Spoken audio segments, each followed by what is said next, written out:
I think we're ready to go here. All right. So were you all at the keynote? Right here? How hot was this room? Wow. I am amazed that nobody fell asleep here.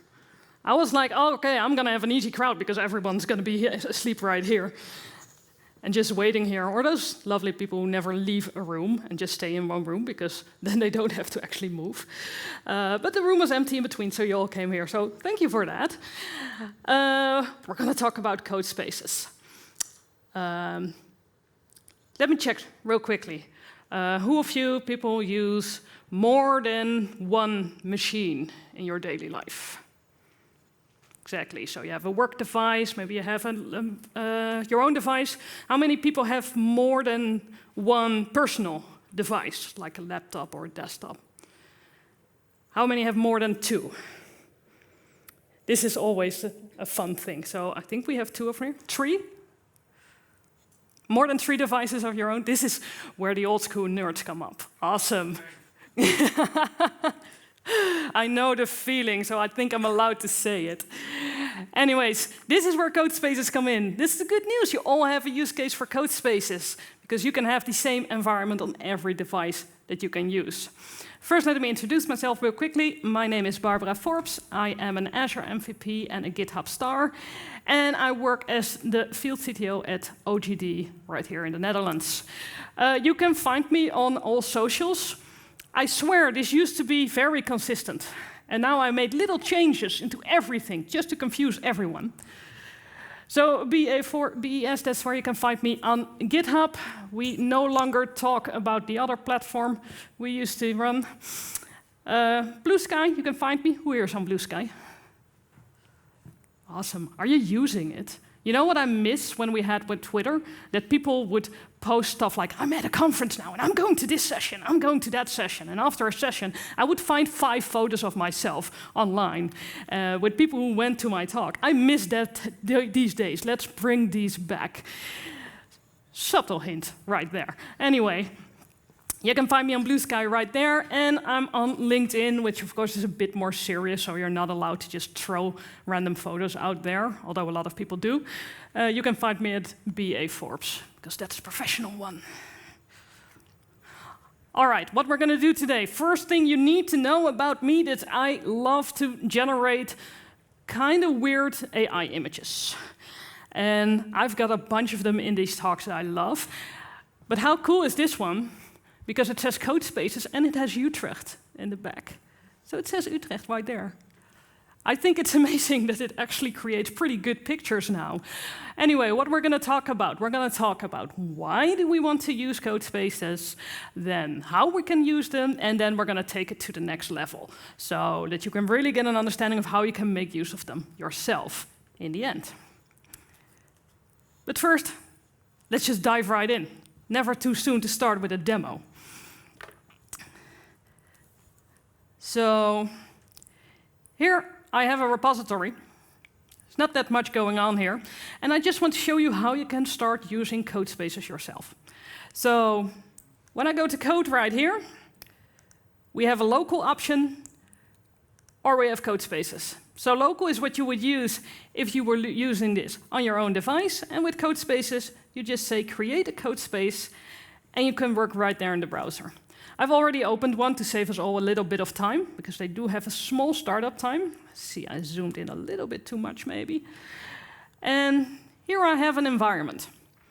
And what this is in the background, it's a container. And one of the great things I get here is compute power. So I can do a lot right here. I can test if my scripts are actually working. So, for example, I just have a simple bash script here, and I can start developing on it if I would want to do that. So if I say a bash example, it will run. And if I say, hey, this is not exciting enough, exclamation mark. Now it's exciting. And I run it again, it will know that things have changed. So this gives me an environment where I can develop like I would do on my local device. And I can take these further. There are some tools baked into every Codespace. For example, .NET works on every Codespace. So if I go to the example app and say .NET Run, should start working. You see it's a little bit late though. This is version 8. But there we see future tag again. Again, no excitement here. We have it here. Say yay. And everything gets better with an emoji. And you see the environment is very much like if you would run Visual Studio Code on a local device. And here I can make the changes, I can see what works and what not, and if I'm happy, I can put it straight into Git and put it right into the repository. Well, if this is all we have, then this is going to be a short talk, so we're going to dive in some other options that we actually have. But this is just a showcase. This is how easy it is to get started with those Codespaces. First, consider the why a little bit, and I'm going to go through this a little bit quickly because this day has started by running behind, and I have so much things I want to show you and not enough time in the world, so I'm going to do this pretty quickly. As I said, consistent coding experience. Doesn't matter what device you are on, you always have the same environment without installing stuff, without watching what specs you have or what OS you are running. Always the same coding experience. Which is awesome when you get new team members on board, when there's new contributors to an open source project. I mean, I think we all know the feeling. Someone new comes into the team and the first thing you need to explain to them is, okay, this is your laptop and this is the list of stuff to install. And this was your first day. You can take that away by just saying, hey, this is the environment that you need for this specific project. And with open source, you can find, I took one of the bigger projects on GitHub, and we see here that I am able to open a Codespace in there. If I want to start contributing, I don't have to worry about where do I install everything and do I have a consistent environment with what they expect. I can start a Codespace to be on my own account. They won't know if I mess up. They're not going to see like who's trying to do stuff there. So I'm free to contribute to open source that way. Flexible specs, like I said, it doesn't matter what specs your device have, you have a device in the cloud that you can use. So here we see some examples. By default, you might use a 2-core machine, that is the default. Maybe if you're doing some heavy stuff, you can go to up to 64 gigs of RAM if you want to. Now imagine if you have some projects where you might need that, and you buy a laptop specifically for that, while all your other projects can run on the lower tier. It's a bit of a shame, so this could be a solution for that. And this is one of my personal favorite. I don't know if other people have that experience, but this experience where you're like, I'm gonna learn a language. I'm gonna learn a language I've never used before. All right, step 1, install all this stuff on your device. And you have a slightly different device than the people who are providing the tutorial for you. And then you need to decide, how am I going to use this? And install something. I did it wrong. Restart. My whole computer's blowing up. You know what? Never mind. Is this just me? Or is it? Yeah. I've done this a few times. And I don't have to worry about this anymore with a Codespace. It doesn't feel like, oh no, what am I going to do to my computer now? No, it's all in a Codespace. I can use it there. And if I don't like it or it becomes a mess, I can throw it away. And one of my favorite examples of this one is LinkedIn Learning. They have a lot of courses where they use Codespaces. And what I love, I think we now have 230 courses are on LinkedIn Learning. And the first time I was looking through this, when I did this talk, was like 2 years ago. And they had 85. So they're really making examples where it's like, hey, you want to learn something in Java? Don't worry about having the right environment, because we're providing it for you. It can really help with learning that first language. And I always have to mention this one, and people might already know this one, where most developers often like to work on Linux. Who prefers Linux here over Windows? Well, not that much, actually. We prefer Linux, and then you have a managed environment, and Linux has this thing where it pretty much can't be managed. So often a company will be like, you can have Mac OS, that's the closest we can get. With this, you can work on Linux. Every Codespace runs on Linux. And everything in the environment is still managed because it's very contained to that specific goal that you're doing. So even in your company, you might like this one. All right, that out of the way, we now know we all need our Codespaces to use. How can we use them? Well, we already saw it's a matter of pushing a button, and one starts up for us. We have some options we can use that I do want to mention. We can choose on what branch this Codespace is running. So if we're doing development on a specific branch, run it from there. We can choose a region. So we can set up that we want to use this in Europe West. By default, it will always be the region that is closest to you and your computer, because that's the most efficient way. You can change that if you want to. So I can set up one manually where I say, hey, I want this one to run in the Asia or in the US. But you can also say, hey, my company wants to stuff only in Europe.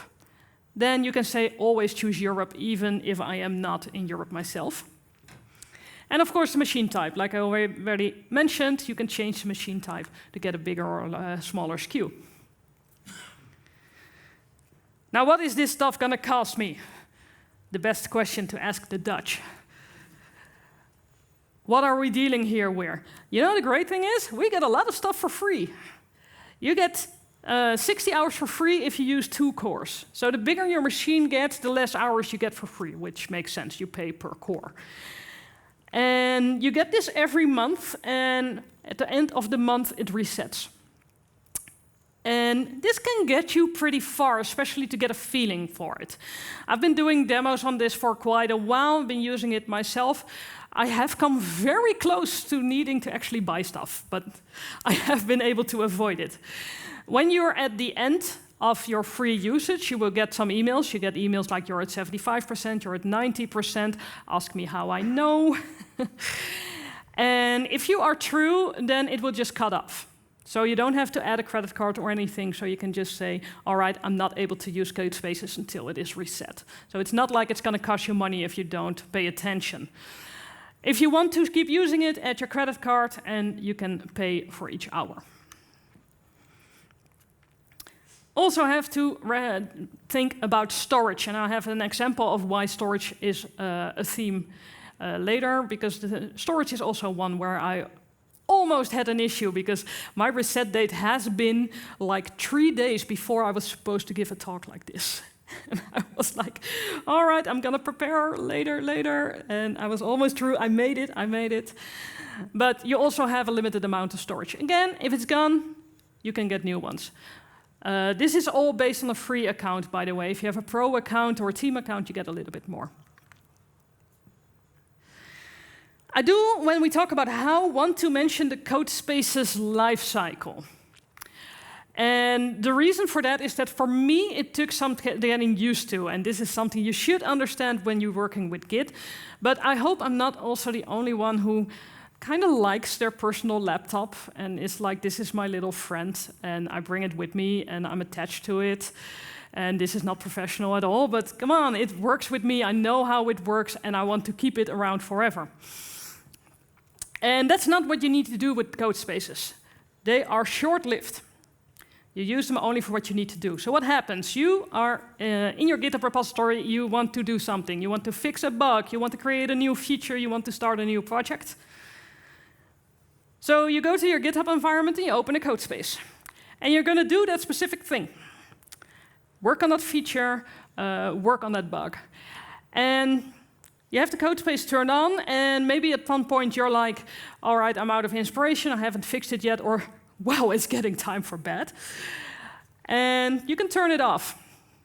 And those hours that we talked about won't keep counting. So if it's turned off, it exists, but it won't go off your hours. So you can just leave it there and work on at a later time if you want to. And at the point where you fix that bug, you throw it away. So you make a pull request, you add it to the repository, throw it away, start anew. For me, that took some getting used to when I first started working with Codespaces. But it does really, if you're getting used to it, it's gonna make sense. And once you get your settings right in your Codespaces, you're gonna want to do this in between. You're gonna be like, I'm done with this one, I want a new one. All the personal connection that you have here with your device is gone. But it's important to remember that one. Throw it away once you're done with that specific thing and create a new one. Now, what happens if this happens? If you lose your connection to GitHub while your Codespace is open, do your hours keep running? They don't. By default, it waits, I think, 15 minutes. And after 15 minutes of no interaction, no activity, it will shut down, and you can start it up later, just to protect you from those hours in case your network fails or you simply forget. You can extend that time if you want to, by the way. All right, now let's take it to the next level and let the fun stuff begin. This is not the next level, the dev containers. This is basic. We need to do this. If you are running with Codespaces, you want to have dev container files. What we do in the dev container file is set a specific configuration for the code that we are using at that time. So we set up what image we want to have, what extensions we want to use, everything like that. And I can talk about it, but we are gonna show an example. So there are a few ways to create a dev container file. One of the ways is you could add it here. So here in the menu, I see configure dev container. I'm just gonna mention that it exists because I'm not a big fan of this one, but it does exist. I do like this one. So here I have that empty repository with those simple files. There's no dev container file here. And I can use Ctrl-Shift-P to open this menu, just like I would on my local device. And I can go Codespaces, and I get all the options I have. And the up one is Add Dev Container Configuration File.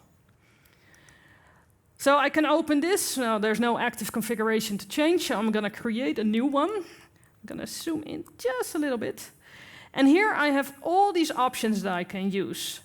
So this has all been set up already. These are images that I could use and make them work for my specific configuration. As you see, I'm going to show all definitions here. As you see, we have different providers. So if there's a little check mark here, you see this has been created by dev container. So this is owned by GitHub, and you can trust that this is something you can use. Everything that's not like that, so like these are community-based or created by companies, but they have not been verified. So you need to do that yourself. You need to check who created this and is it trustworthy. The dev containers one, not so much. So I'm here with the C# one, which makes sense for this dev container, for this Codespace. So I'll click this one. I get to choose the version, and this will give me an update if I want to use it. And here I can add features that I might want to use. Again, a lot of options. This is a big scroll list. I can search, I can be like, hey, I think, no, the .NET, yeah, .NET CLI created by dev containers, sounds good, let's add it. Maybe I'm working in Azure and I want to add the Azure CLI. Again, added by dev containers, sounds good. I press OK. I'm gonna keep the defaults just for this demo, and it's gonna create this file for me. Notice how it's already saying, hey, you've changed something, do you want us to rebuild this container? So we also have the option to say, all right, let's see if it actually works before that we add it to our repository. But if we look over here, we see it's basically a JSON file with, says the name, it says the image that is using, it's an image from Microsoft, and here are those features that we added. So Azure CLI and the .NET CLI. I can add some other stuffs here, we're gonna talk about it in a second. But here are some features that I can add. Post-create might also be useful to do .NET restore, stuff like that. So we can add that if we want to. So this is one of the ways to get started with the dev container file and start working on it. By the way, my other favorite way to do this, look at a project in the language that you are using and check what they have added to their dev container file. Because often other people have done it better than you can. So that could also be a good way to start out. So we have a dev container file. By the way, you can also add your own Docker files in here and refer to those if you want to. Now, the thing what we have with a dev container is it's going to take some startup time, which can be a bit annoying if you're starting up really very often. If you're using databases and stuff, this could really become a thing. So what we have for that is pre-builds. And with a pre-build, what it does is you set up in the repository that it takes the dev container file, it takes all the configuration that's in the repository, like VS Code files, stuff like that, takes them all together and creates a pre-build so you can have a very quick startup, or at least a quicker startup than we would have if you don't do this. I want to explain the image a little bit. I first asked Copilot to tell me what pre-builds were like it would talk to my grandmother. And then I asked to create a picture. And it said, imagine pre-builds where you are trying to create a garden and you get the soil with the seeds and the manure and everything already in there. So here we are. I really like the metaphors it comes up with overall. So this is a pretty good one. And how do we create these pre-builds? We go to our repository. We go to the settings. And here we have the Codespaces. And I've already created this one to save us all a little bit of time. But I can set up the pre-build. And here is the biggest warning, what I said about the storage. Pre-builds cost storage. So you don't want to have too many of them around if that is a problem for you, if you're running on that free tier. Of course, if you're not running on a free tier, this is where you can invest. I can add it to a specific branch. I can say when I want this pre-build to be reconfigured. So I can say if something changes in the configuration in the dev container file, make a pre-build. But if something changes with every push, there's a chance that that pre-build would change. I can say I want it with every push, or I want it on a scheduled basis. Why not do it just with every push? Because it starts GitHub Actions to do this. And GitHub Actions also are free if you don't use too many of them. So here is where you can schedule it a little bit. I can add where I want this to be available, especially considering that storage. I am only using this in Europe West, so then this is fine for me. I can just leave it here. If I'm a global company, I maybe want to have this on more places. And I can keep a history. And that's pretty much it. And now this Codespace will start running quicker. So this can really help. But again, the storage space, and something that is good to know, it is pretty difficult to find out where your pre-builds are. You need to collect a specific report from the list of the code spaces that you have run this last period. That's the only place where you can see on an overall which repositories have pre-built, unless you want to go through all of them and look at the settings. So, want to be careful with. Maybe document it, you can find it, what's your storage. But if you are using it, it can really help with that quick startups if you have an actively used repository. All right, but how about running web apps? How awesome is this image? I like when things become hysterical. Makes everything better, in my opinion. So what if we are creating web apps, which we are often doing, or APIs or something like that, and we need to test them? When you run them locally, they run on local hosts. So how does that work? We can make this work on a Codespace. And it works pretty well. So here I have the code. And this is, I took this from a demo repository. This is just a weather app in the weather API, which you can get in .NET. So it's not that difficult to run, but what they have over here in the dev container file, what we added over here is we made ports to the outside. So I use the port attributes in the dev container JSON, and I say auto forward port 5000 to 5001, make that available on HTTPS. And this will help me test my web app. So if I start running here,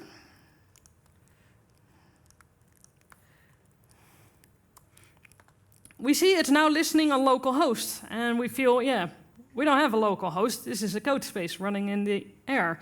But if I control-click on this one and go right here,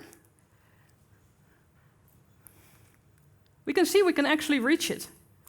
So the hello world here is running. And if you can see the URL is the same URL as I have for my Codespace. So legendary space Fortnite, it's getting better and better, and the 5,000 app behind it. So it makes everything available. I can still test my API here. And this one, did I get this correct? Was it whether Utrecht or the other side around? Got it wrong.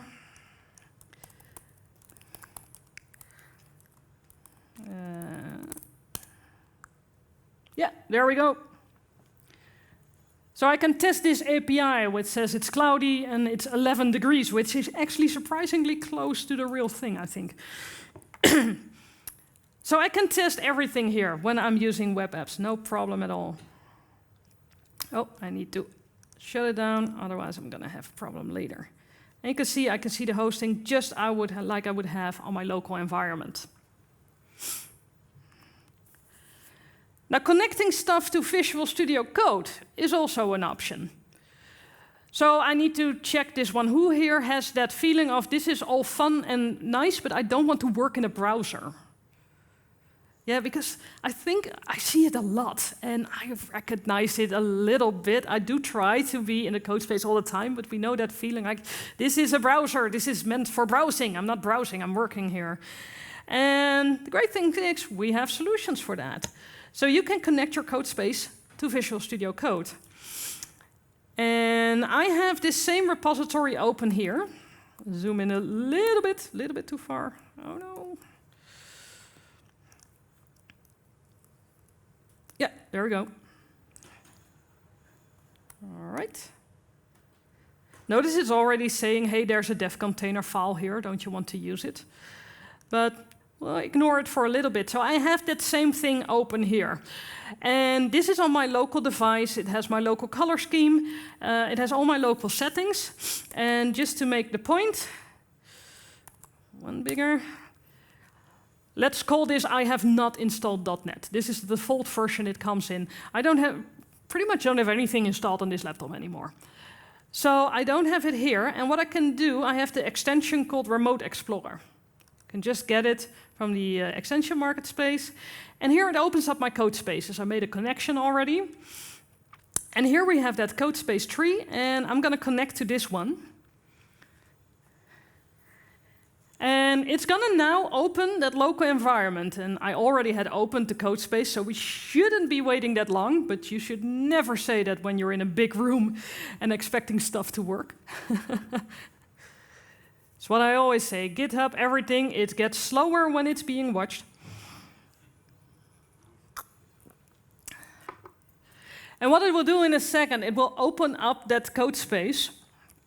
And I will still have my color scheme, and I have my preferences, but I also have the .NET available. And I also have that web app available, and I can run on everything. Seriously, it has never been this slow.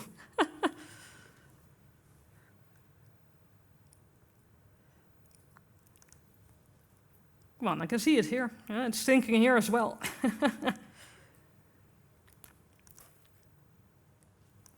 Yep.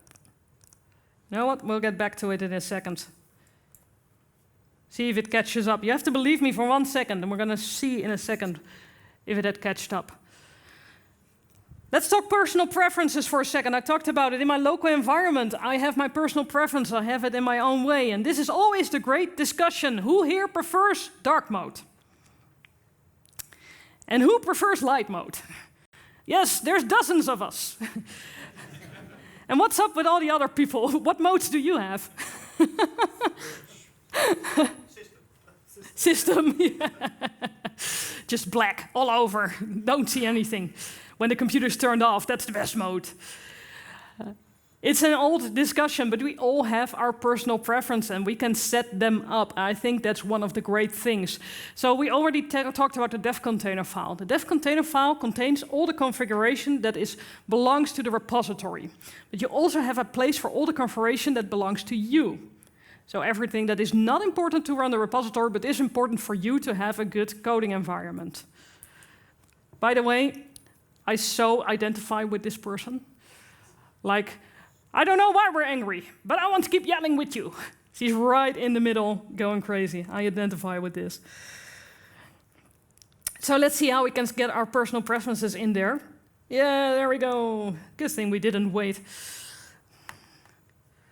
I have full faith now. Ah, I lost the internet connection. That's not going to help.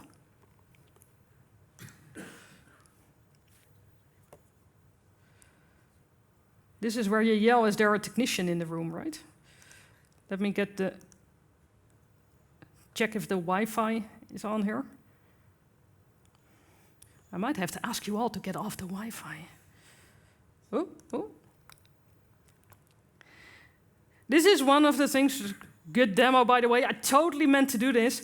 You do rely on an internet connection for those Codespaces. I remember the first time I was trying Codespaces, I got the brilliant idea to do it on a plane. That's not how it works.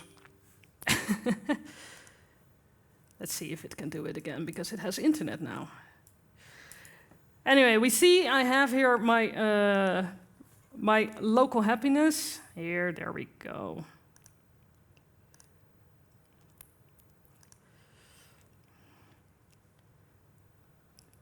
Yeah, it's going to start. So here I have a local environment as an example. And maybe I want to set this up like I want it to be. So I'll select that color theme that I'm using. This is a default one, by the way, quiet light. I'm a loud person. I want my computer to be quiet. So this works. So this is my personal preferences. And what I can do over here is I can say backup and sync settings. This is something you can also do in your local Visual Studio Code environment. And what I can do here, I can say what I want to have synced. I can sign in. It makes sense to use GitHub because I'm on Codespaces. I'm already connected here, but I can sign in with Microsoft if that is what I prefer. It asks me to authorize this, to say, hey, are you sure? I'm always sure. And I now have a connection where my settings are synced. So now if I would create a new Codespace right here, because this is the quickest one.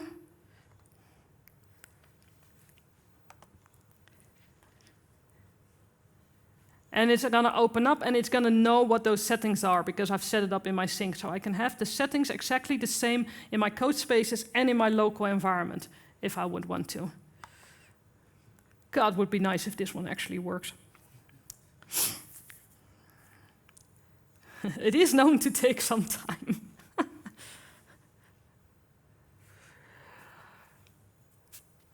Oh, that's a shame. I didn't catch it.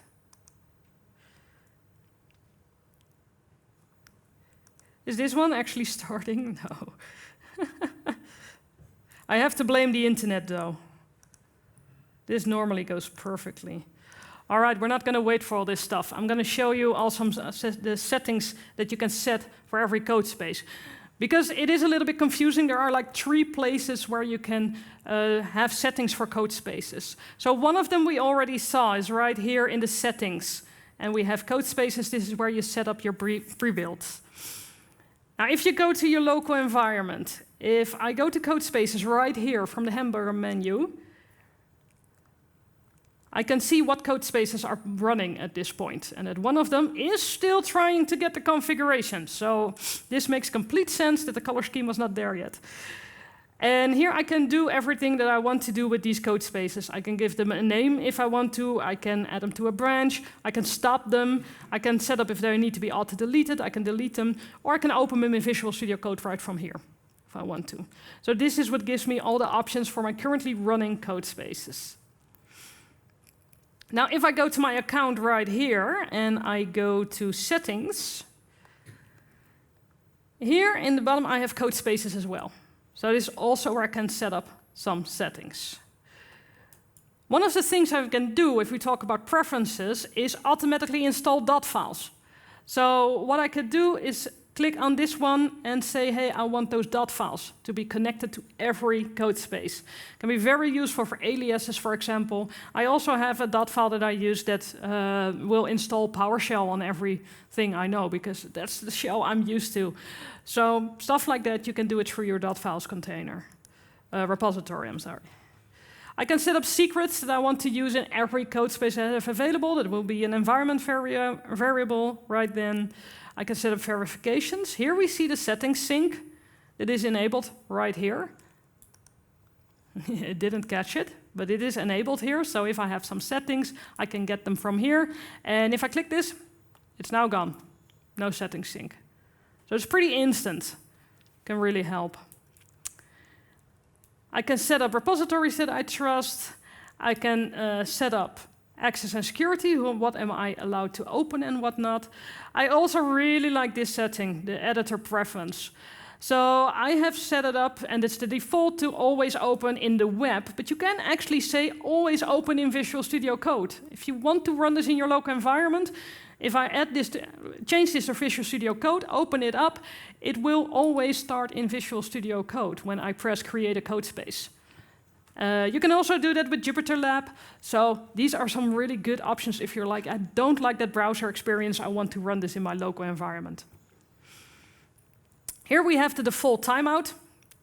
Default timeout, I have set it to 120 minutes because otherwise these demos would be even more difficult.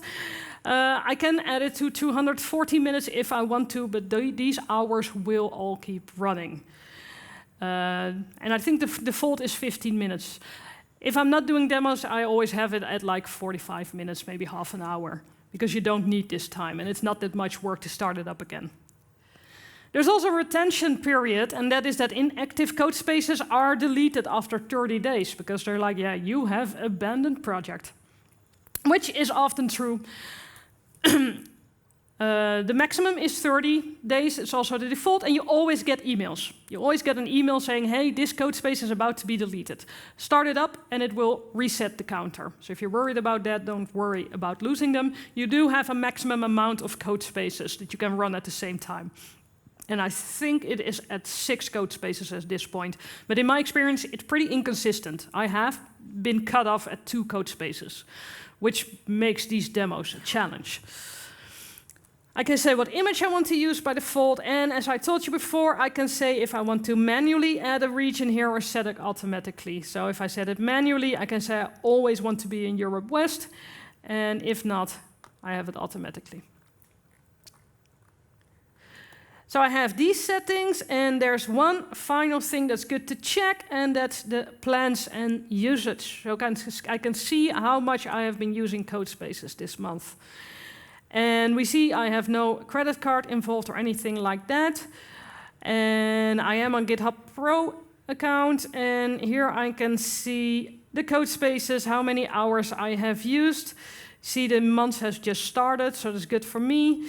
What devices I have used and what kind of storage I have used for that. You see the pre-built storage can add up, because I only added this pre-built yesterday because I only opened it up specifically for these demos. So they can add up at one point. If you choose to add a credit card, because the free tier is not enough, you can set a limit. So you can say, hey, at these amounts of euros, dollars, whatever, cut it off, and you will be cut off until you change the limit so that it won't drain your credit card without you knowing. Yeah, we're gonna give up on this one. They're never gonna be happy. So we have some personal preferences, we have some settings. I want to know, this is slightly a part of GitHub Codespaces, at least it's a part of that. It is Copilot Workspace. Who has seen this already? No one has seen this? This is the Copilot you can use when you have an issue. All right, we're gonna I have 5 minutes left, so I'm gonna have to do it pretty quickly, but I want to show you what this thing can do, because I think it's so awesome. So what I need to have right here, I have a repository. There is a basic index.html file right here. Nothing, it's a static website, nothing exciting going on. And what I did, I created an issue. And as you can see, the issue says, I don't know what time it is when I look at this website. Apparently that's important. No description whatsoever. All right, we need to do stuff. And here I have the option to open this in Workspace. And Workspace is still on GitHub Next, which is the renovation part of GitHub, so you need to sign in specifically. And what this thing is going to do is look with me at what the issue actually is. Because I made a very human description. I don't know what time it is when I look at the website, where the first question should be, does that matter? Is your clock on Windows running? But anyway, it's going to suggest, hey, at this point, there is no code in the repository that displays the current time on the website. There's nothing on the index.html, there's no style related, there's no JavaScript in here that could display the current time. And it proposes a solution to me. So it say, hey, maybe we should include a part with current time to display that. And maybe we should add a JavaScript file to display the current time and not just the static time. And maybe there should be a style for style.css. So it made that humanly described problem into a technical solution. And I can add items, and I can remove items. I can be like, I agree with this one. I want you to do it a different way. And I can talk with this thing. I can use it as a rubber ducky. I can be like, hey, should this be in a specific format? I'm going to use what it used because we don't have much time. Yeah, it should be human readable. Hey, maybe it should be 24-hour format. We don't want the AM, PM stuff. If I want to, I can add it right here. Say, yeah, this is important to me. And you see those other suggestions. Should there be a time zone? Should it automatically update? Can really help this kind of things where you can browse down, this is exactly what I want to do. So it really helps you to create that solution while working on that problem. So once we're happy, we can click Generate a Plan right here. And it's going to do it's going to analyze the files that we worked with. So here we have index.html. And we have script.js, which is would add for me, and it's going to say what changes it's going to make. Note that I can still change everything. I can say, no, you got this wrong, I want you to do this, because this thing is AI, and we need to correct it. And it adds a style to display the current time. And I'm going to say, this looks good, just implement it. And while it's working, I'll go to codespaces.dev.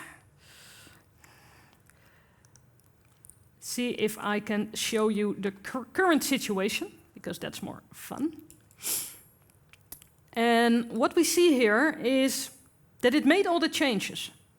And I can see everything here. I can see the changes like I would in when it's a pull request. So it has added stuff. It added a style.css. It added a div right here. And this all looks pretty good. But what I can do now is open a code space right from that pull request right here and see if it actually works. So I can test everything. And while we're waiting on that one, I want to first show you the current situation, which does become more difficult if Codespaces really isn't feeling it. There we go. So I have the website here. Can open it up.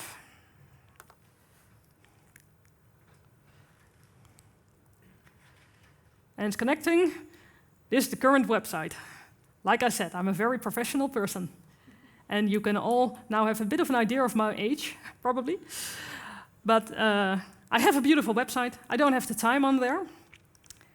And here I have opened that Codespace right here. The Codespace should be open right now. No, Codespace. So here I have the Codespace in that pull request that we were creating, so in that workspace. And I can see what's going on right here. And remember, I didn't do anything. Normally, I do some stuff, but we are running out of time. I didn't do anything. This next, finish. It created everything based on my silly thing saying, I don't know what time it is. And it has created it for me. And we're going to hope that it actually works. Because this is not our day.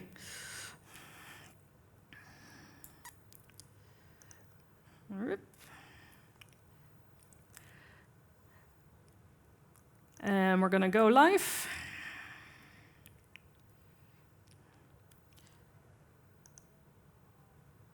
See if we can see it. The placement is wrong, but otherwise, I didn't have to create any code at all. And I can test it now right here and be like, okay, change this stuff. This means we're out of time. I can be like, change this stuff. And the one final thing I'm going to show you, because I really also like this one, is when I go back to that repository, wherever it may be, I'll just open it new. Here.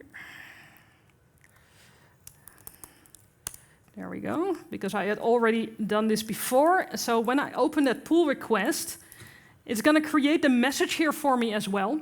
I haven't typed anything of all this stuff. And if I am here, I can see this session. So even if I'm reviewing, I can see the complete thought process. I see everything that happened, and I can see what the code space is. So I am so impressed with this thing. You can use this if you have a GitHub Copilot license at this point. Then you get access to this as well.